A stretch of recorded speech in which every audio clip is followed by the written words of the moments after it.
You wake up one day and something's off. You're not the same person. Same job, same family, same life. But somehow you're not. You're snappier, more emotional. The little things get under your skin, and you can't explain why. Most of us chalk it up to stress or burnout. But what if this isn't about working too hard? What if it's your body trying to tell you something? Today we're talking about perimenopause, the years before menopause that no one warns you about, and what to do when you start to feel like you're disappearing from your own life. Don't forget to hit subscribe for more real insights.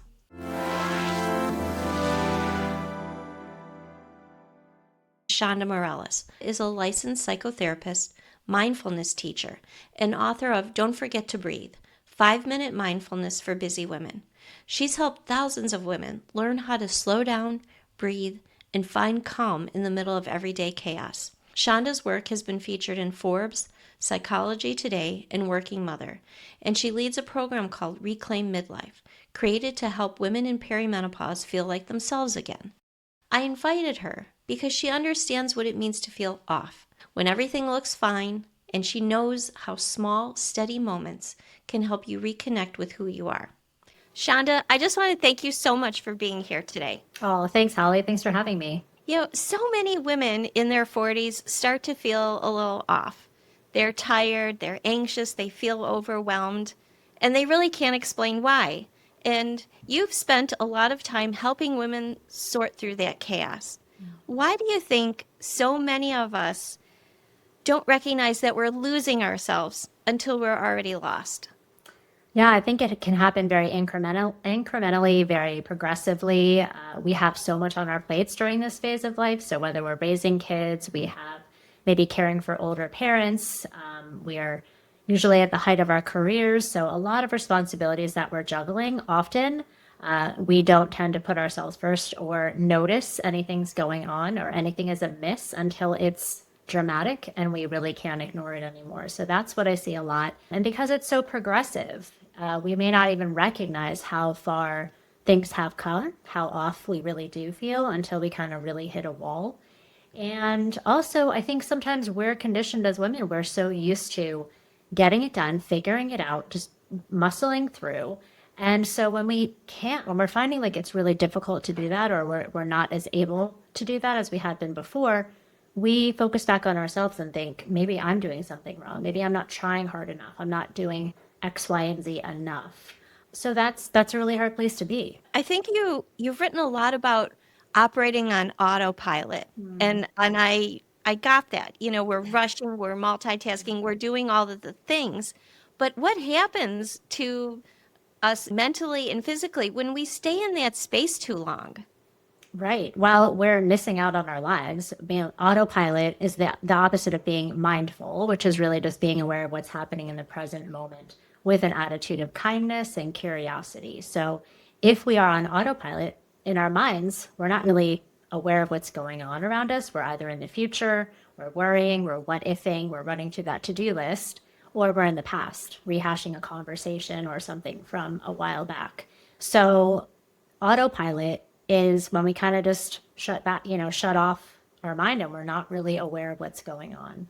Have you found that in this stage of our lives that women get really good at hiding stress in their lives and pretending that everything is okay when it isn't? Yeah, definitely. I think number one, there's a conscious, masking and hiding. And number two, we're just so used to, again, kind of gritting our teeth and getting through it. So it's like sometimes we're aware that we're not, we're trying to hide it. And sometimes it's just kind of what we're doing. So I call it perimenopause duck syndrome, where it's like on the surface, I look like I've got it all together, I'm doing all the things, I'm still getting things done. But under the surface, I'm paddling for my life and I'm feeling like I'm barely keeping my head above water or even that I'm drowning. And so because on the surface, I look like I'm all put together, then I look at everyone else who also looks like they're all put together and have it all figured out. And we're all doing this. But when we start talking to other women in this phase of life, especially, and really being open and a little bit more transparent about some of the challenges, we realize, oh, I am not the only one here who is doing this like massive paddling under the surface. Most women are, to some degree, at different times. Do you encourage women to speak to one another, to share with their friends and family and people around them what's going on in their lives? Oh, of course, of course. And women are more, connected, community-based creatures. And sometimes we do get, so pulled into these responsibilities that we lose touch or we lose those close relationships or we just feel like we don't have time for it. So it's really, really important, especially during this time, that we can talk to each other and be open. Because I think when we start to be vulnerable a little bit with, the right person, it has to be the right person, but it gives them permission too. And you would be so surprised that all of a sudden, people will start talking more openly as well. I have been surprised over the years, especially when I first started my online community. Women weren't talking about menopause openly. That was way back in 2009, and that feels like such a long time ago. Yeah, But yeah. now, it's so refreshing to see people like yourself and see it appearing on the news and talking openly about it. Are you happy to see that happening now? Oh, of course, of course. I mean, there is, in my world, in my algorithm, it's all about menopause and perimenopause in my world. And I think, absolutely what you've seen over the past, especially 5 years, there's just been this huge explosion of more talk about menopause. It's fantastic. We need to be talking about it because it's been stigmatized. It's been like the change. I mean, I know that's like kind of how my mom and her generation talked about it, if at all. It was kind of like, I think she's going through the change. Yes. So, that is just a part of life. There are three times in our lives as females, if we're lucky to live long enough, that our hormones are vacillating as wildly as they do during this time. So Mhm. puberty, pregnancy, and perimenopause, right? And so we're like, oh, that poor, teenager, she's going through it. We give her some grace because she's got the hormones going on. The pregnant woman, the postpartum woman, right? It's like she's got baby brain, she's got, but Mhm. perimenopause, it's like we don't give ourselves that grace or each other. So, I'd like to see that change. And I think it is. It's Mhm. changing. Yeah. Do you think that there's something that we're still not getting right, or that maybe doctors or society in general is missing? Sure, sure. I mean, I think it's still a slow progression. Research funding, so much research has been done on men or rats and applied to women, but women are not small men. Our physiology is so different. So, that is completely lagging behind. It's, coming around. And and just education of physicians. So 1 in 5 OBGYN residents, OBGYN, not just physicians, are only 1 in 5 are trained in menopause medicine. So I know I used to think I would just go to my OBGYN. And I had a midwife. She's amazing. I loved her for all my GYN care and my babies, but she wasn't a specialist in menopause. So thankfully, she was wise enough to refer me out. But I would have thought she knows what she's doing, but she didn't have that information. So, so of course. And I think too, there's still stigma out there, absolutely. Hmm. Um, you hinted before that the body sometimes whispers at us that something is going wrong before it screams. What Yeah. are some of those whispers that maybe women tend to ignore or should be looking out for? Yeah, great. When it comes to perimenopause, definitely when our periods start to change a little bit, because women will say, I'm too young to be in perimenopause, and I was definitely raised my hand in that one. But it can happen as early as our late 30s. So when your periods start to become a little irregular, so longer duration, the flow is different, or maybe you're getting it, you used to be fairly regular, now you're getting it every 25 days, then 40 days, then, that is the first sign of perimenopause. So that's something really helpful to track. And sometimes I know for me, I remember sitting with some friends, and some of them were talking about this. This is before I started to recognize what was going on with myself. And somebody was like, yeah, I'm like having these night sweats, they wake me up. And I'm thinking, no, thankfully, I don't have any of that. And then Hmm. I was like, wait a minute, I do feel like I have to like take my foot and put it out of the covers and in the covers and out of the covers to kind of regulate the temperature. And I was like, I thought it was my new comforter was defective. I really did. And I was like, oh my gosh, I'm having this. This is happening. So, so I think it's the more awareness, coming back to that autopilot question, the more we're pulling ourselves out of autopilot back into just checking in with our body sensations, checking, getting, gauging, not literally the temperature, but kind of like what's happening.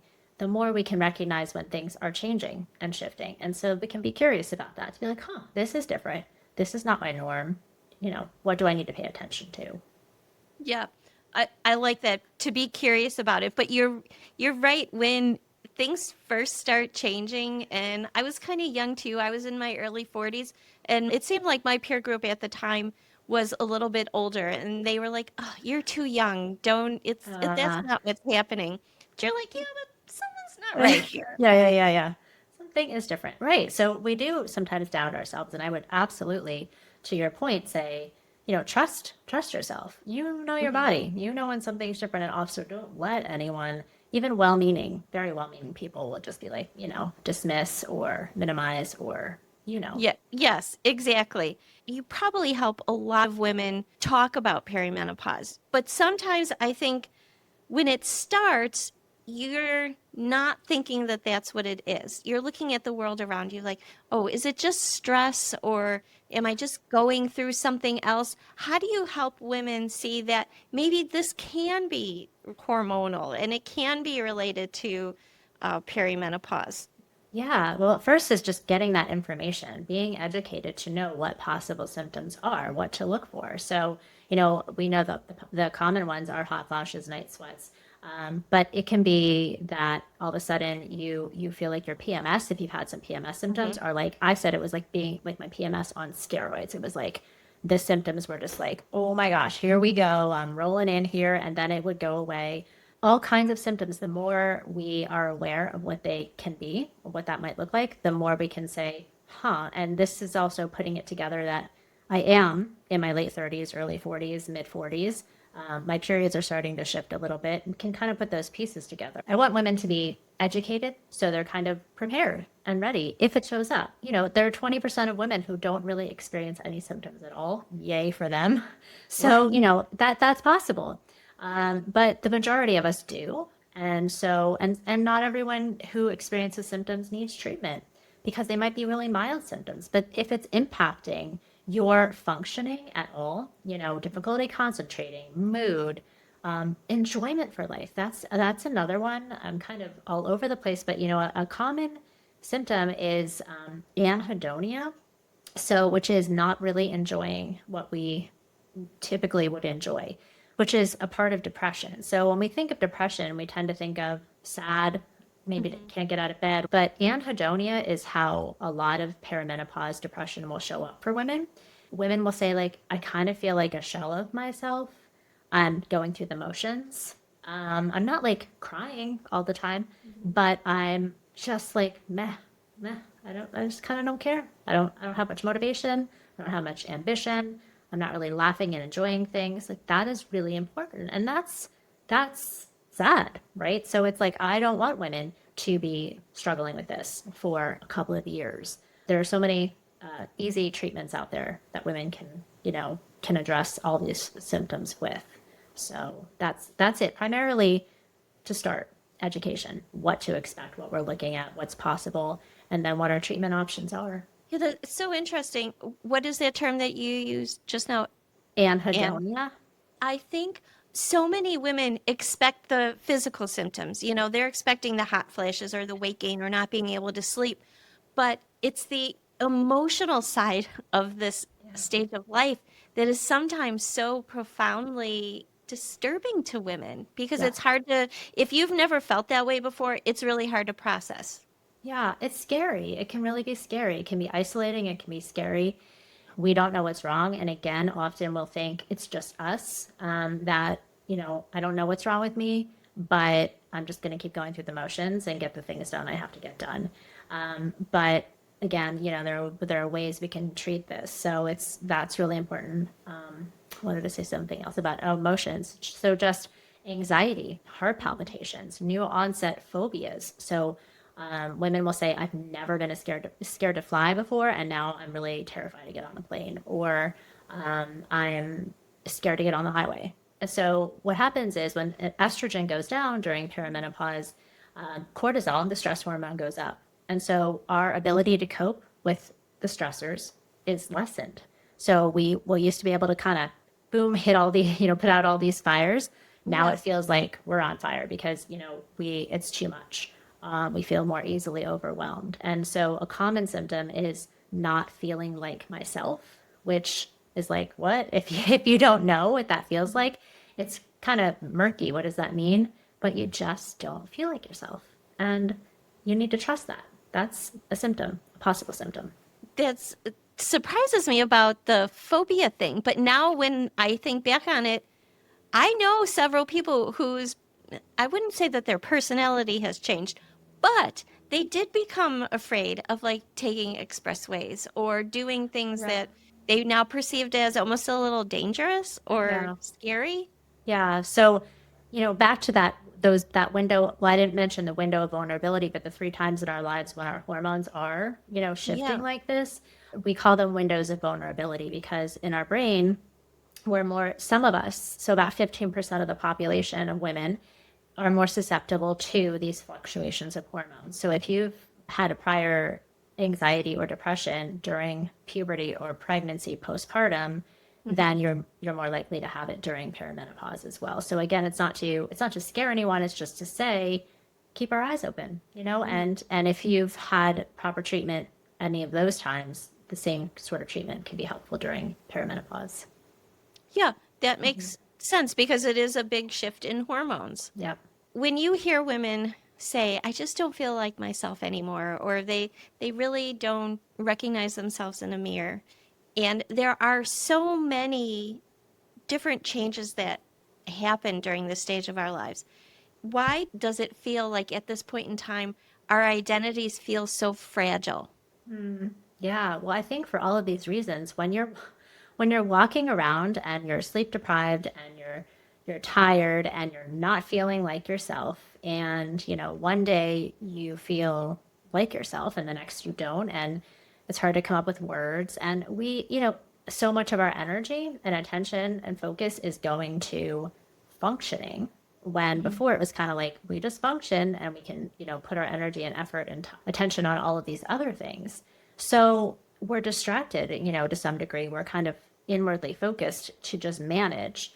And when we don't recognize ourselves, we question ourselves, we doubt ourselves, we lose some confidence because it's like, I don't know, I used to be able to handle this. I'm Mhm. not so sure anymore. So, and also, I don't know I'm not really enjoying things. So it is kind of a time where often will need to slow down a little bit, give ourselves a little bit of grace. It's helpful, number one, to recognize what's going on. Number two, to know it's temporary. And, again, that if you really are suffering, please get treatment. Mhm. But that it will eventually, whether you go for menopause hormone therapy or not, or get into postmenopause, those hormones will start to even out again and you will start to feel like yourself again. So it can take a long time, which is to say, don't just wait if you're really having a hard time. Yes. And I think that's a very important point to make is that women do tend to wait because Yeah. they're like, oh, is it really a big deal? Yeah. Oh, I haven't slept in, a year. It's fine. Like eventually these things will, Yep. I'll be able to function again. But don't wait. Don't do that to yourself. Yeah, yeah, and I raised my hand on that one too because it was like I Hmm. tried because before I was educated about the safety, how safe menopause hormone therapy is for most women. I didn't know, and it's not like I was against it, but I was just kind of like, I'm not there yet, And so I tried supplements, and it seems like 1 month that's working, and then you're like, oh, never mind, that's not working. And you try all kinds of things, or you try to exercise harder and meditate harder, whatever it is. And until sometimes we're like, okay, but just to know that menopause hormone therapy is extremely safe for most women and really can feel like a lifesaver. One of the reasons why I wanted to talk to you today is because I have a copy of your book here, and I really enjoyed reading it. So Don't Forget to Breathe is the title, and it focuses on 5-minute mindfulness practices. How do those small practices help women kind of find their footing when they're going through perimenopause? Right, right. So, kind of in the meditation world and mindfulness, we talk about crisis meditation. Ideally, we're not practicing only crisis meditation, which is like when everything feels too much, that's the only time I'm going to use these tools. However, if that's, it's better than nothing.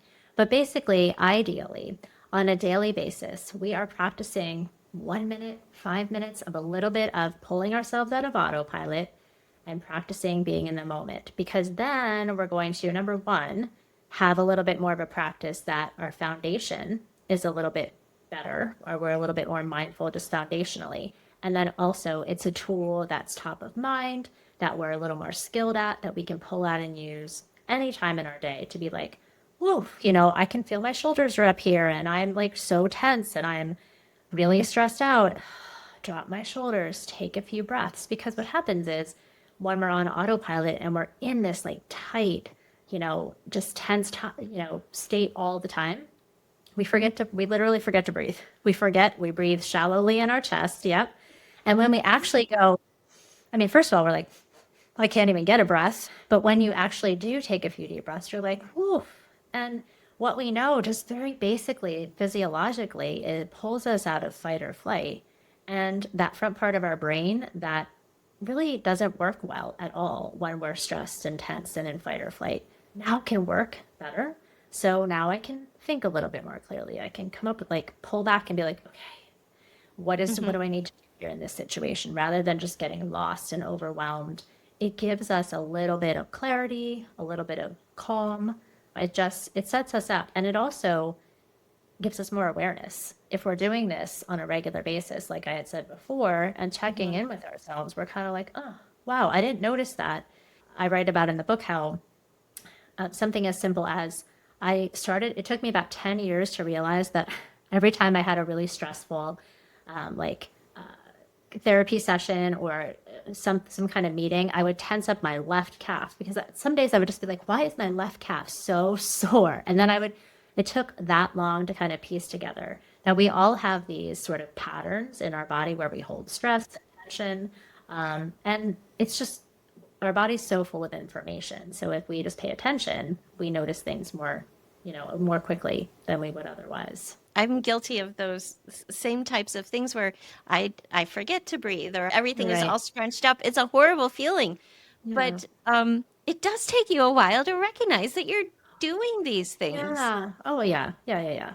So, part of what I talk about in my book is a two-pronged approach, which is before you hop out of bed in the morning, ideally, you pause and take a couple of those deep breaths. You check in with your body sensations and just kind of do a quick scan down your body. You're like, what do I notice here? Do I have a headache? Do I feel pressure in my chest? Do I feel relaxed? Do I feel whatever? Notice what your emotions are. So, maybe it's neutral, maybe it's anxious, maybe it's happy. Hmm. And then any thoughts, like where are your thoughts? So you just kind of drop in and check in, take a few breaths before you hop out of bed and get on that hamster wheel for the rest of the day. It's a great check in. So that's number one. And if you want to make the time, space that out to 5 minutes or 10 minutes of kind of a little bit of meditation. That's amazing. Then throughout your day, you start to sprinkle in what I call mindful breaks, which are just these opportunities to drop in and come out of autopilot. And I don't even need to stop what I'm doing. When I'm driving, instead of maybe turning the radio on or like listening to a podcast right away, maybe I just have some silence for a minute or two. And I notice my body sensations and drop my shoulders and just look around. Or when I'm in the grocery store and I'm in a line waiting, what do? We whip out our phones, we start just Yes, yes. mindlessly scrolling. So what if I just resisted that a little bit and was like, huh, what is this like again? We're back in 1990 or something. And like, what is it like to just look around and smile at someone or make small talk with the person in front of me and just how different that can be, you know, even just walking out to our car after the end of a day. We leave our office, we walk to our car. I know me, I could be thinking about like what's for dinner, who has to pick up who, what's going on. But what if I really just drop my shoulders and walk out and say, huh, let me just notice what I see. Mhm. I see the birds, I hear the birds, I feel the sun on my face. Like I'm awake, I'm aware of my life versus missing it, like we were Yeah. talking about before. So endless opportunities. We just have to be on the lookout for them. And again, the more we're deliberately putting them in our day, the more we're going to remember and the more we're going to pull ourselves out of autopilot, which lowers stress, lowers cortisol, which, is higher during perimenopause. Are you a fan of disconnecting from social media? And because sometimes it feels like we have to fill literally every second of every day. And when I'm still, I start to think, oh, what am I supposed to be doing right now? Yeah. It feels Yeah. so And uncomfortable. it's very uncomfortable. And I can certainly fall into habits like that. I mean, yeah, of course I'm a proponent of that. I mean, do I always follow it? No. I mean, I can find myself I love to listen to podcasts. I love to read. So it's kind of like, oh, I have 5 minutes. Let me throw Yeah. earbuds in and listen to a podcast. But right, exactly. But sort of playing around. And I like to see it more as an invitation, an experiment to be like, what would it be like if I just sat down and stared at the wall for 5 minutes, or closed my eyes for 5 minutes, or looked at the clouds? I mean, seriously. And it sounds so ridiculous when we say it, but we don't do it. And it really is different. And it really is uncomfortable sometimes at first. It was the other day I went and grabbed a coffee with my husband and he was fixing his coffee and we were going to walk home. And I was just standing there staring out the door and he looked at me and he's like, are you okay? Like, are you having a moment? Exactly. So I'm like, I don't know. I just zoned out for a minute there. It was like I didn't have to think about anything. I didn't have to Yes. fix anything for anybody. But it was just funny and it just still stands out to me because it was like a pause in the day and it looked strange because we're not used to doing that. Exactly. It's like, are you glitching out there or something? Are you okay? Real quick though, you had talked about when before you get out of bed and you take a little gut check what's going on with yourself. What about I can get out of bed in the morning when everything feels like it's going to go my way. But there are those mornings where you wake up and maybe you already know that you're going to have a tough day. Is there any way that you can mentally prepare yourself so that it doesn't have to be as bad as it seems? And it's going to be a tough day because what you have to do is tough, or Yeah, you're what you have to assuming, do. Maybe you know okay. you're going to have a difficult conversation, or Mm, you have to do something that maybe is going to be a little more challenging. And you already know when you open up your eyes, you're like, oh, it's going to be one of those days.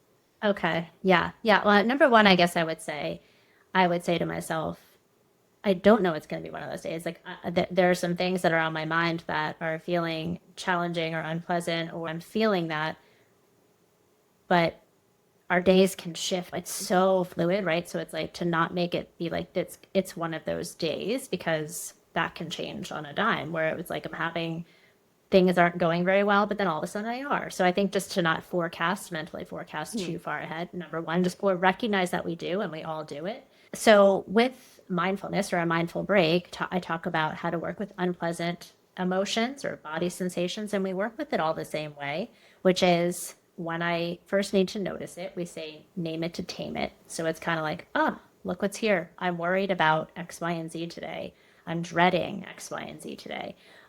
Whoa, where do I feel that? Well, I feel that heavy on my chest. I feel a lump in my throat. I'm feeling tense muscles. Okay, so it's noticing, it's naming, being curious about it, and can we make a little bit of space around it? Because that's counterintuitive. What we tend to want to do is like, "Uh, uh," or whatever our MO is, maybe it's a get up and I get going and I do the scrolling because I don't want to think about the stuff.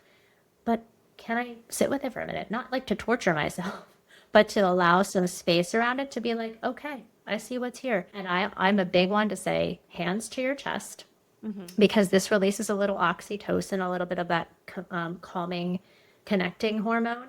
And it Yeah. reminds us to be kind to ourselves and take a few breaths and say, like, yeah, this is hard. I'm scared. I'm nervous. I'm dreading this. And then that's a little opportunity to give yourself a little coaching. Be like, okay, let's do this.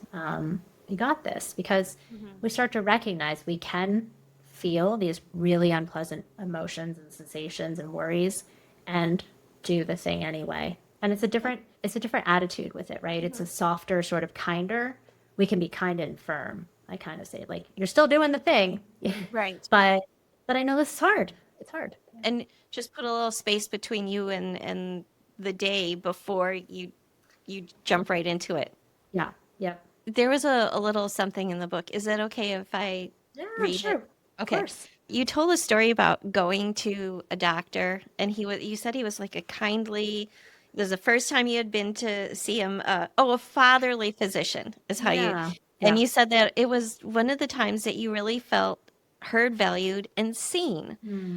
And afterwards, he said to you that you're doing much more than most people you know. And your response was you were surprised by that. You were like, really?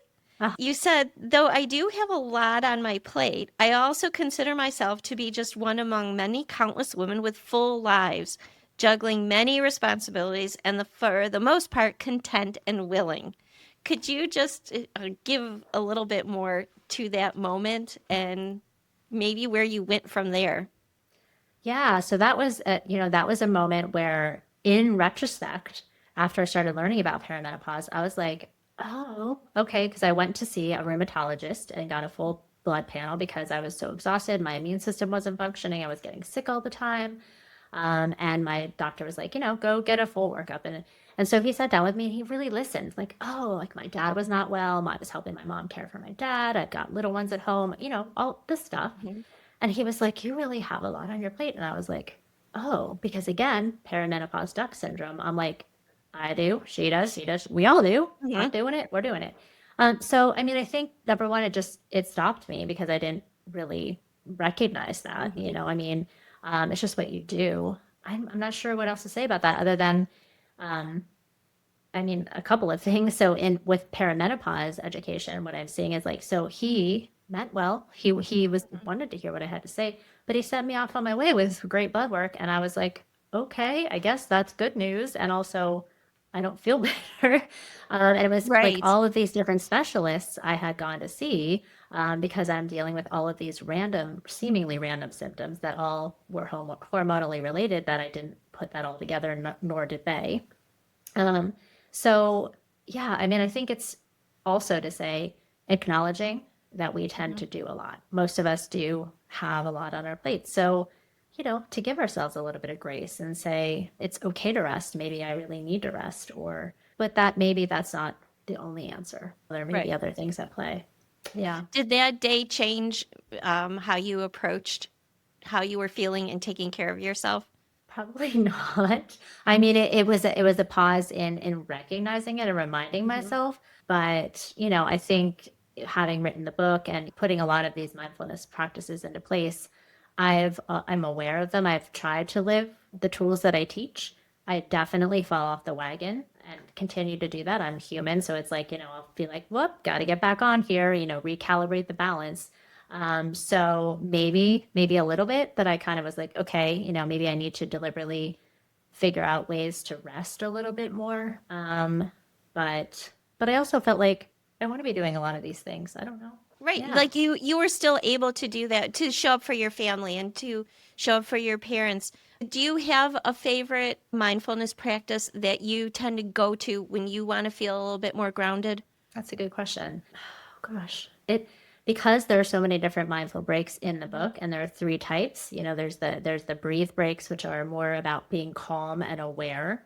You have the becoming breaks that we pull out and use if we need a little bit like assertiveness or confidence.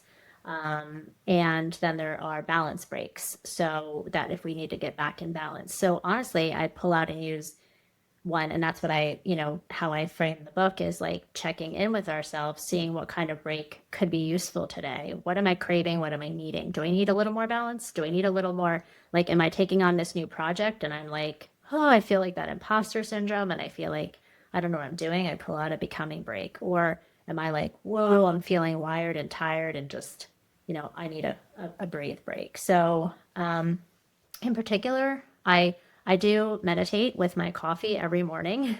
So I start my morning with that, like 10 or 10, 15 minutes usually.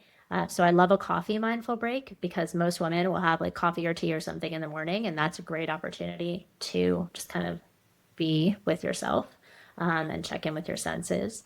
But the triangle of awareness I really like because that is like checking in with our thoughts, our body sensations, and our emotions. And it's a way to just kind of pull us out and be like, huh, what's going on here? Gives us a little bit of distance. And then we can choose how we want to Mhm.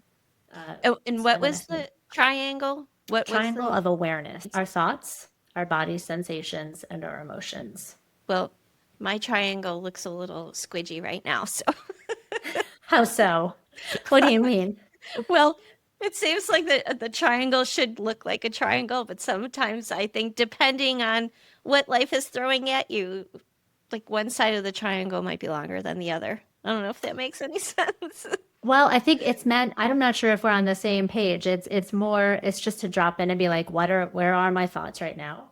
What Yes. emotions are here and what body sensations are here. So it's not like, I don't know if you mean like one feels more noticeable than the other. Is that Yes, what you mean? correct. Yeah, yeah, Yeah. yeah. Oh, 100%. Often we can access our body sensations more easily than the others. But it depends. If we're worrying and worrying and worrying and worrying, we're really aware of that. Or if we're really feeling a strong emotion, we're more aware of that. Or a body sensation is causing us trouble. So yeah, depends. For a woman watching, what is one small step that she could take to start to feel more like her old self? Yeah, I mean, always I will say if you are not feeling like yourself for a period of time, you can definitely talk to your doctor or provider, get a menopause informed provider who can get treatment for you if that's what you need. But if outside of that, I love to move our bodies. I think moving our bodies and getting in our bodies, whatever way that feels best for us, is huge. And we want to feel strong and we want to feel not fragile and old and creaky.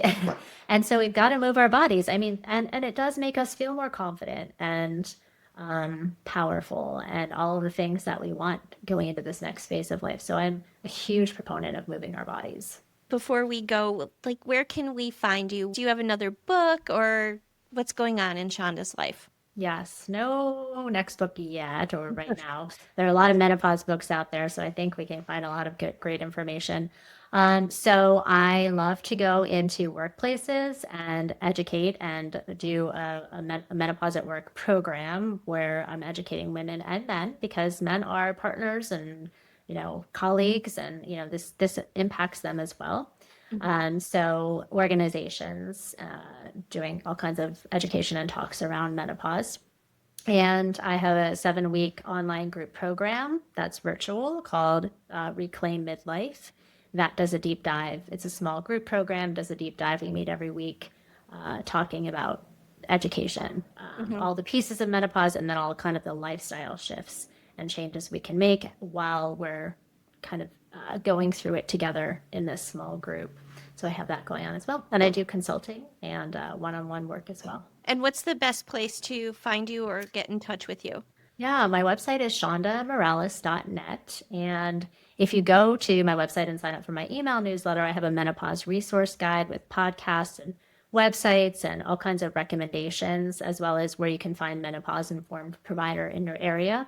If you go to menopause.org, you can search by zip code. Well, I just want to say thank you so much for being here today and helping women find a little more calm in their lives during such a period of transition. Well, thanks for the opportunity. Thank you for joining us on Real Insights. If you want to hear more about how other women find peace in the chaos, order your copy of Empart, Real Stories, Real Wisdom, Real Menopause on Amazon today. And don't forget to join the conversation at joinempart.com. Until next time, remember that menopause is a journey, but you're not alone.